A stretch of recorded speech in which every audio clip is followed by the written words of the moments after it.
The complete collection of quotes. From Dread Pirate Roberts. On the Silk Road as a Practical Libertarian System, October 1, 2012. Silk Road was founded on libertarian principles and continues to be operated on them. It is a great idea and a great practical system. It is not a utopia. It is regulated by market forces, not a central power. Even I am subject to market forces by my competition. No one is forced to be here. The same principles that have allowed Silk Road to flourish can and do work anywhere human beings come together. The only difference is that the state is unable to get its thieving murderous mitts on it. On the war on drugs, in response to criticisms from another user who said that Silk Road hasn't affected the war on drugs, September 23, 2012. Silk Road has already made an impact on the war on drugs. The effect of the war is to limit people's access to controlled substances. Silk Road has expanded people's access.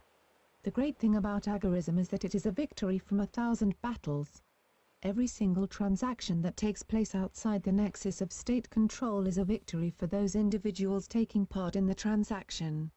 So there are thousands of victories here each week, and each one makes a difference, strengthens the agora, and weakens the state. On the potential for drug cartels to form on Silk Road, March 21, 2013. Cartels are nearly impossible to maintain without the use of violence, especially in an environment as competitive as Silk Road.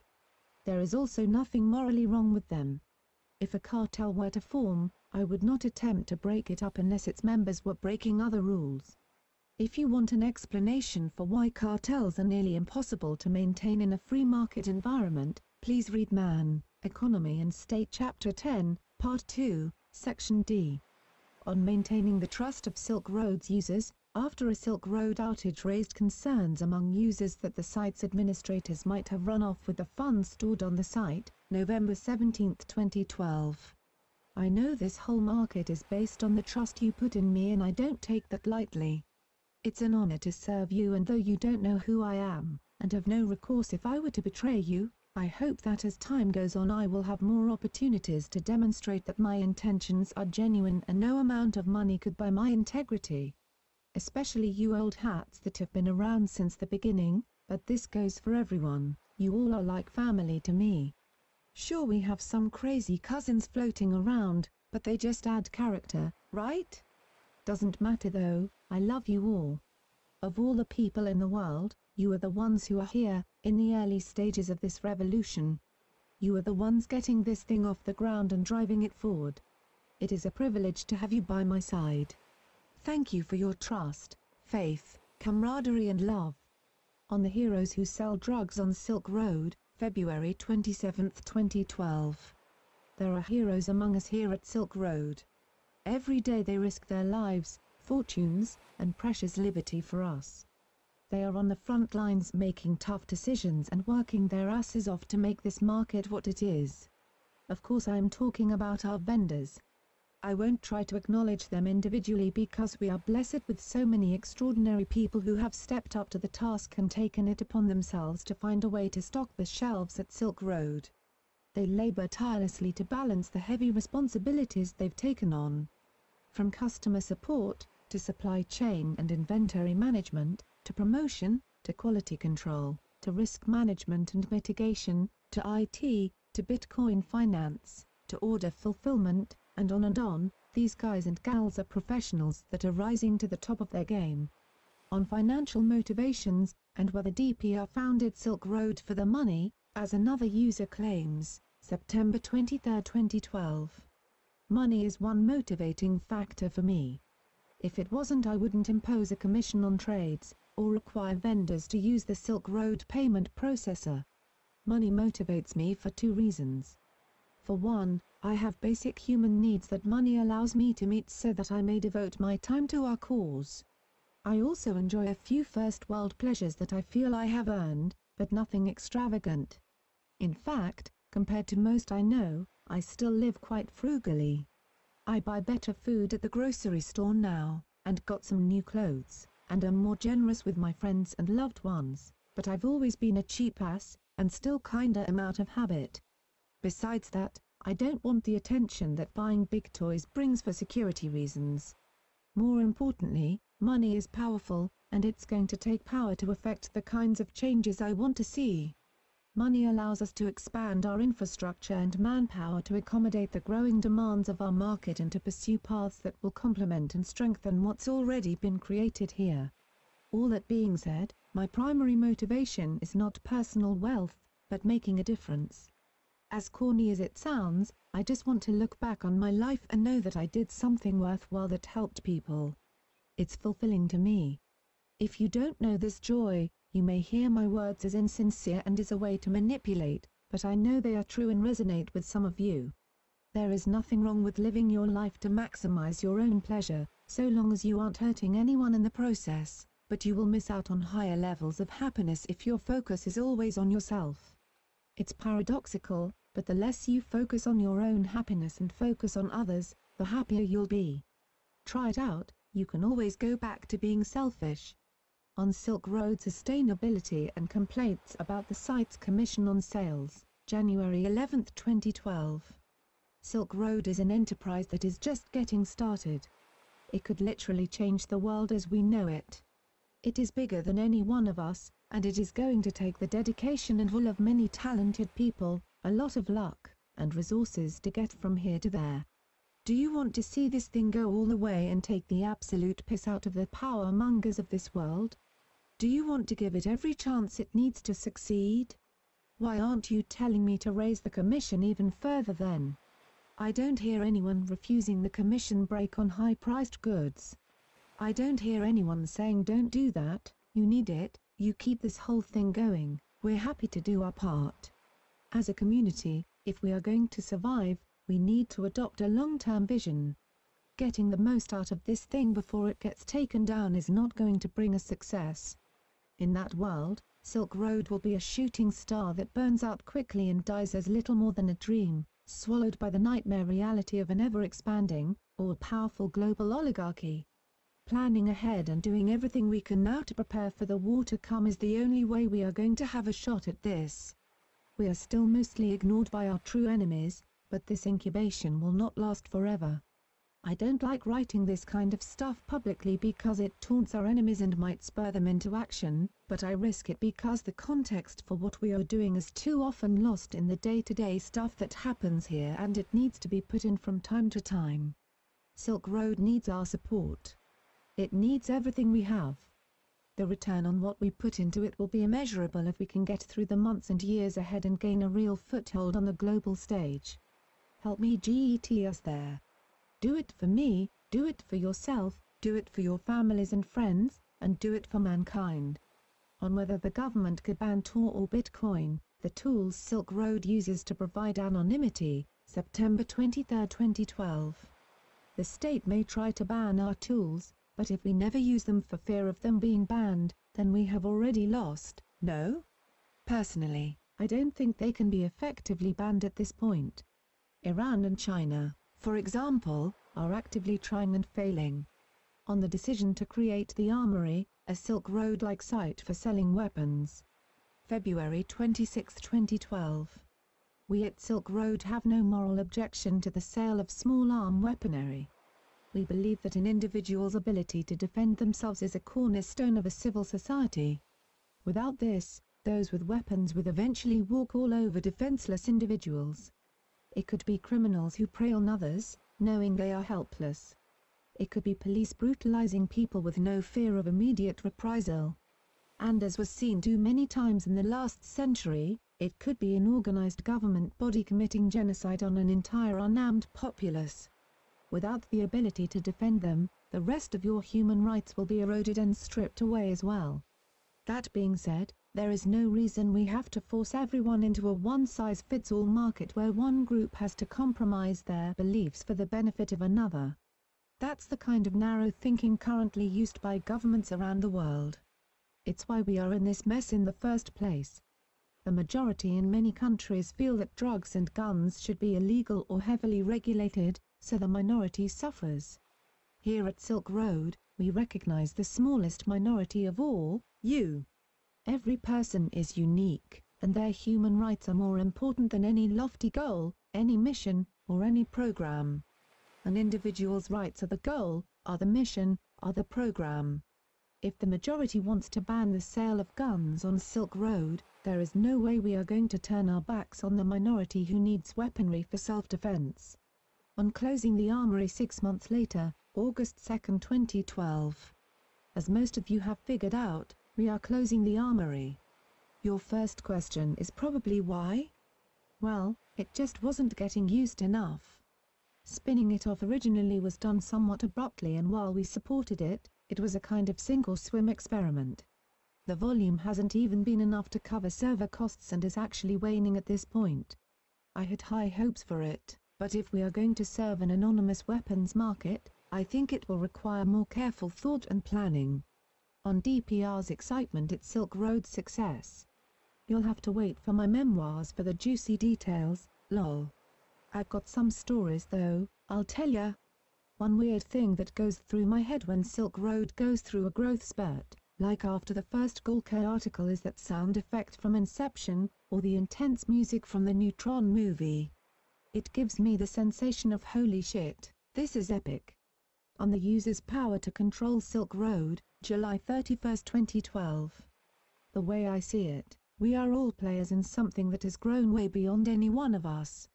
Granted, I play a unique role, but part of that role is continually earning the trust of the community to make the right choices going forward, and to serve each of you as best I can.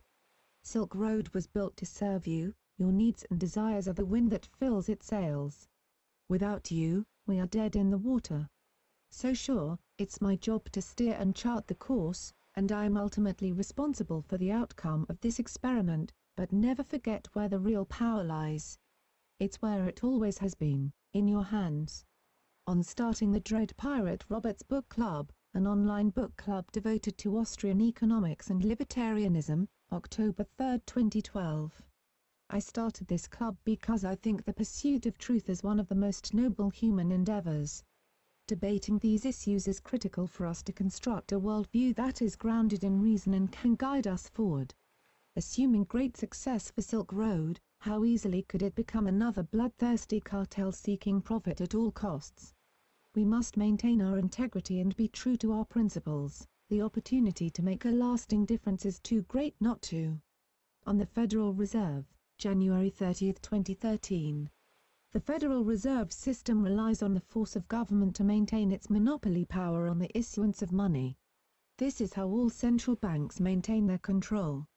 Without the state's involvement, people would be free to use whatever currency they like. Historically, this was gold. If the founders of the Fed tried to do what they did with the Federal Reserve Act legislation, and later the Bretton Woods Agreement, they would have failed miserably. No one would have bought into their system. In fact, this is the beauty of libertarianism. The people are free to choose what system they want. No need for one-size-fits-all government solutions. If you want to use a debt-based inflationary monetary system, go right ahead, doesn't affect me so long as you don't try to force me to use it as well. On the movie V for Vendetta, which was suggested watching material for a Dread Pirate Roberts movie night, November 17, 2012. What a flick. I got so engrossed I forgot to chat with you guys while I was watching. Loved the part where the talk show host guy made fun of the Chancellor. Loved the moment the crowd passed the front line of the guards. Many inspiring moments reminding me how powerful we are. On the Framers of the Constitution, October 16, 2012. I have a pet theory about where the framers went wrong. First off, I can't applaud them enough for what they accomplished given the circumstances. It's easy to critique centuries later, supported by the wealth their system allowed to emerge. But I wonder how things would have happened differently had the Constitution been 100% voluntary. As in, here are the rules our members live by and how those rules are amended. If you want to be in the club, you must pay your dues and follow the rules, but if you want to go it alone, or join a different club, we won't bother you unless you bother us, and you are free to go at any time. On Ron Paul, November 15, 2012. A mighty hero in my book. On whether Silk Road's users are really free market believers or only serving their own needs, October 4, 2012. Anything you do that is outside the control of the state is agorist, so in some sense we are all agorists whether we know it or not. Some people just take those actions because of the personal gain they can obtain, which is perfectly fine, but some do it as a conscientious objection and act of rebellion against the state as well. I'm out to turn unconscious agorists into conscious active ones. On war, in response to another commenter who argues for the economic benefits of the military, October 11, 2012. There is an important point you are overlooking in your assessment of the positive benefits of warfare, and that is the costs, both seen and unseen. The seen costs are obvious: death and destruction. However, the unseen costs alone make the benefits you mention not worthwhile. That unseen cost is lost demand in the private sector. It's simple: the resources used in warfare are unavailable to private individuals. We have no idea what people would have done with the trillions of dollars worth of resources that have gone into blowing people and things up, not to mention the resources that were directly destroyed. Considering the efficiency with which people competing in the market operate, and the inefficiency of the military bureaucracy, I suspect that the innovation and wealth produced by a world without war would make any advances the military has made look negligible. On the TSA and airline security, October 11, 2012. Here's a market solution for you: hold airlines accountable for any destruction that comes about as a result of misuse of their planes or other property. They would then insure against it, and actuaries would be able to put a price on this potential cost and the risk reduction of security measures in airports so airlines could make economic decisions about what measures to take. Customers would also get a say as they choose their airlines based on cost versus security measures taken. On child labor and labor conditions, October 3, 2012. If the options available to a person are work or starve, why would you take away the work option? If people are voluntarily choosing to work in a factory under terrible conditions, it means the alternatives available to them are even worse. That work is an opportunity for them to better themselves. Child labor regulations only hampered the development and expansion of the industries that were providing these opportunities. Had they been allowed to develop freely, only under the constraints of supply, demand and property rights, they would have had to provide a safe work environment for their employees, if that's what the employees wanted. Let me give you a quick example. Nike and Reebok both have shoe factories in the same city. All of their resources and external conditions are effectively identical. The only thing they can vary is the quality of the work environment for their employees. Nike chooses to spend $1 per man-hour maintaining an improved work environment for its employees, while Reebok keeps that dollar as profit. Reebok will quickly find itself unable to attract the employee base it needs to produce its shoes as Nike takes its employees and market share. So, Reebok, instead of improving the work conditions, simply passes the extra $1 per hour on to their employees. Now we are seeing the market at work. Employees are now faced with the option of a safe work environment, or an extra $1 per hour. Some will choose safety while others will choose the extra pay. And this is exactly what has happened eventually, where now employers do all they can to attract good employees away from their competitors. On the power held by large corporations, October 3, 2012. The people who run corporations, heads of state, the person selling you food, you, me and every human being are all fallible and capable of using power to dominate other people. Liberty is not a pill that makes men angels. What it does do is limit the extent to which evil can be expressed in the world. Right now, in any given geographic area, we have a monopoly on many of the most vital social institutions that is maintained through violence. If voluntary organizations consolidate their power and turn on their customers and start stealing from them, putting them in cages, killing them, spying on them and telling them what they can and can't do, well then we're back to where we started, the present-day state.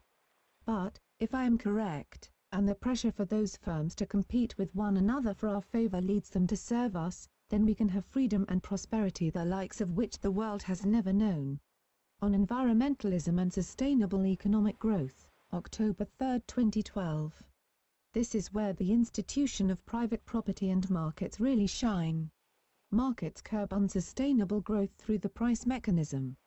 As a needed resource is depleted, its supply drops and, assuming constant or rising demand, its price will rise.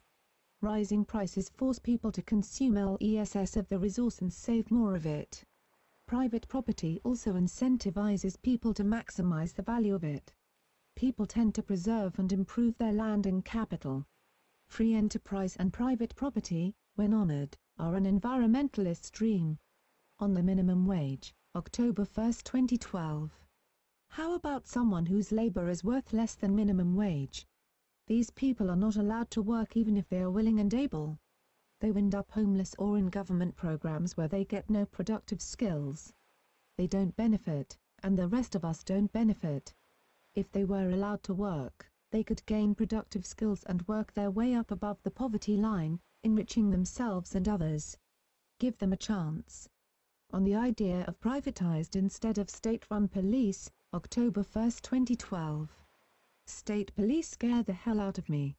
Who would you trust more, someone who you paid to protect you and whose livelihood depends on your continuing to pay them, or someone who steals from you, taxes, buys guns with the money, FBI, ATF, military, local and state police, etc., and then forces you to do things against your will when you are not hurting anyone else? Bullies are bad and should be spanked. On the need for government, September 29, 2012. This may shock some of you to hear coming from me, but we absolutely need government, and good government at that. In fact, the services the current governments of the world monopolize or regulate are some of the most demanded and needed: security, defense, law, dispute resolution, education, healthcare, transportation, utilities, quality control, etc. The question I present to you is, do we want a single entity monopolizing the provision of all of these critical goods and services, or do we want a choice? On DPR's love for the Silk Road community, September 22, 2012. It's a privilege to have a stage to speak from here.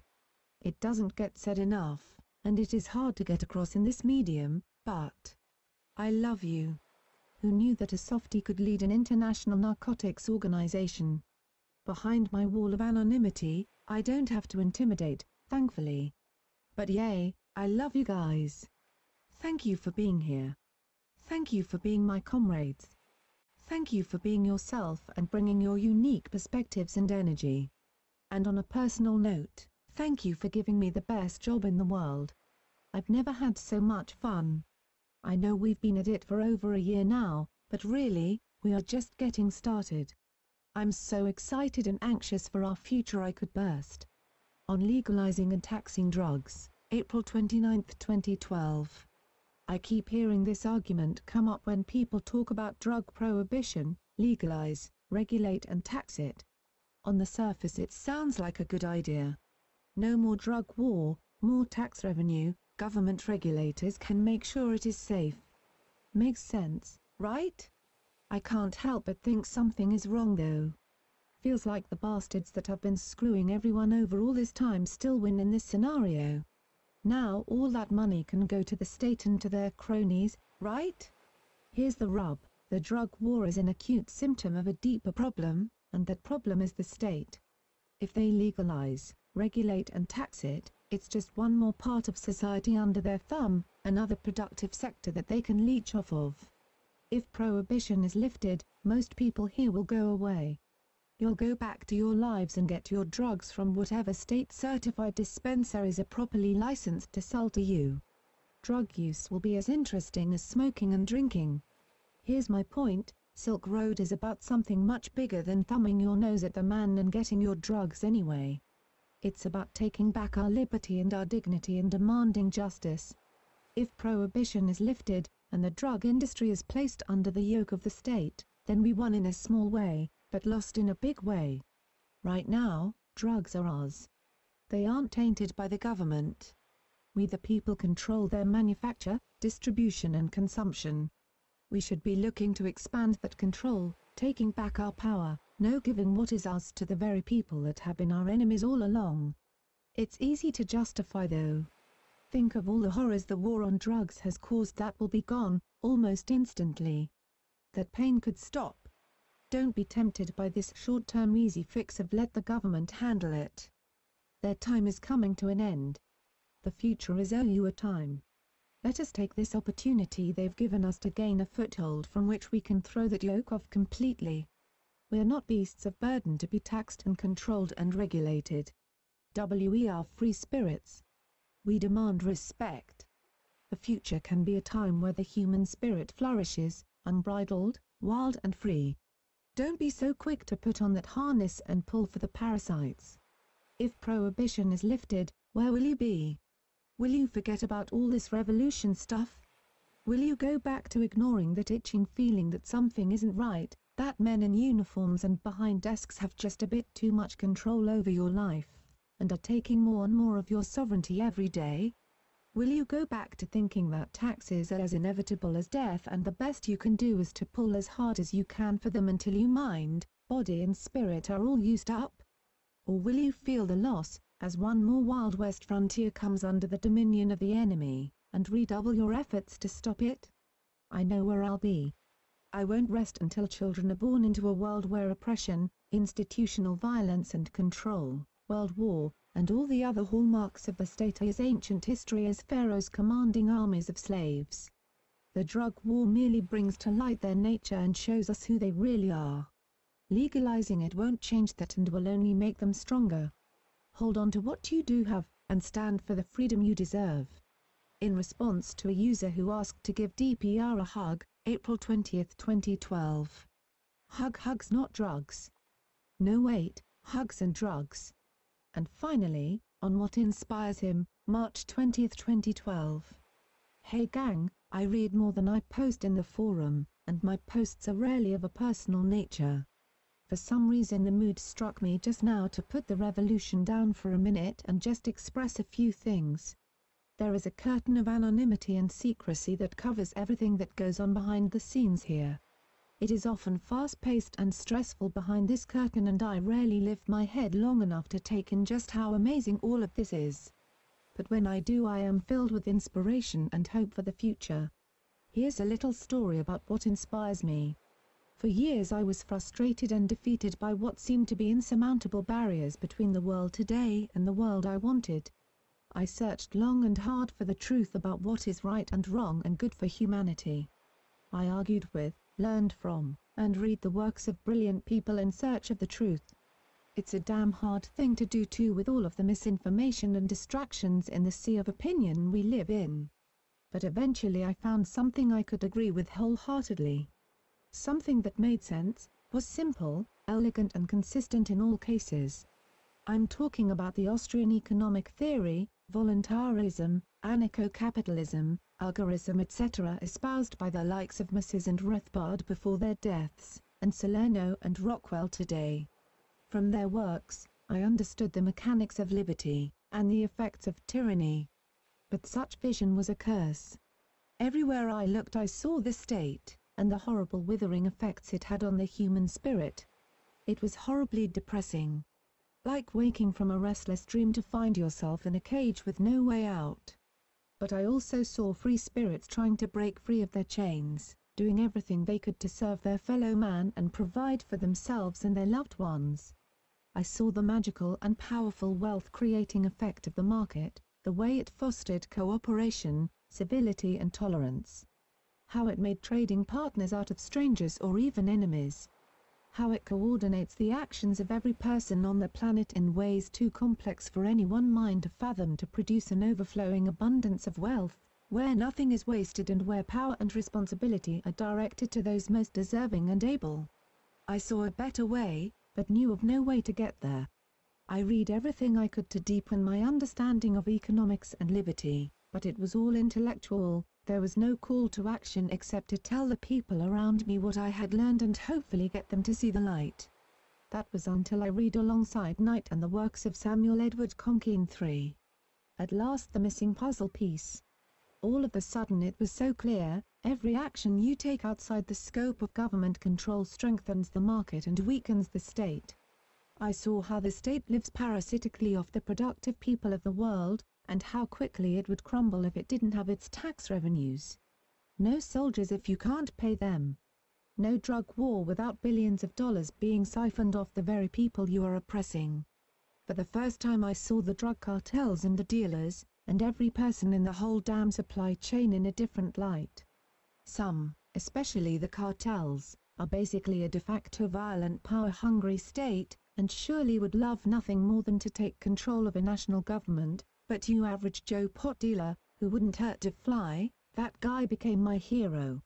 By making his living outside the purview of the state, he was depriving it of his precious life force, the product of his efforts. He was free. People like him, little by little, weakened the state and strengthened the market.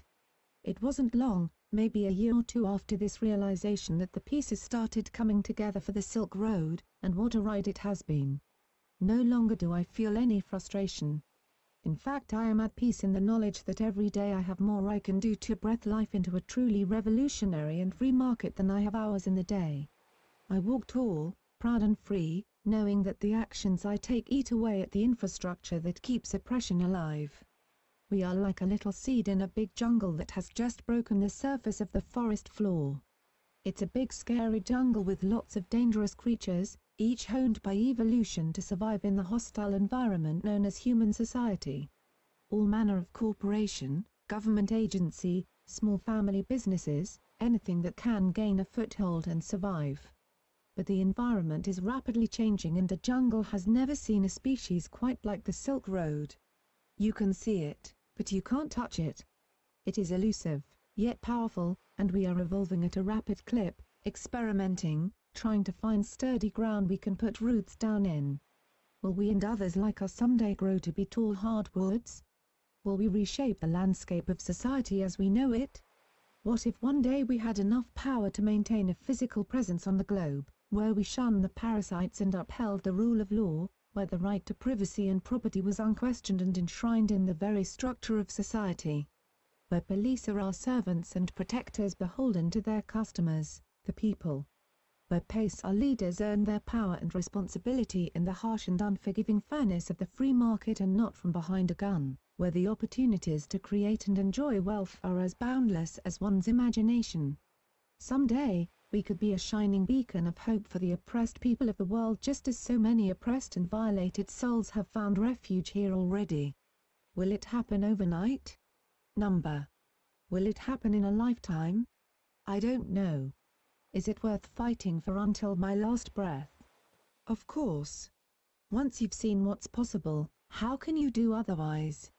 How can you plug yourself into the tax-eating, life-sucking, violent, sadistic, warmongering, oppressive machine ever again?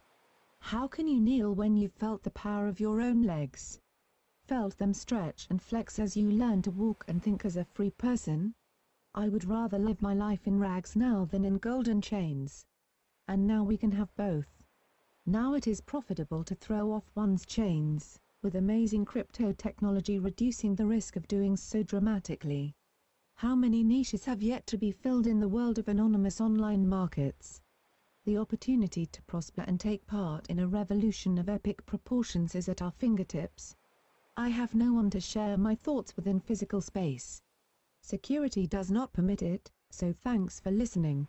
I hope my words can be an inspiration just as I am given so much by everyone here. Dread Pirate Roberts.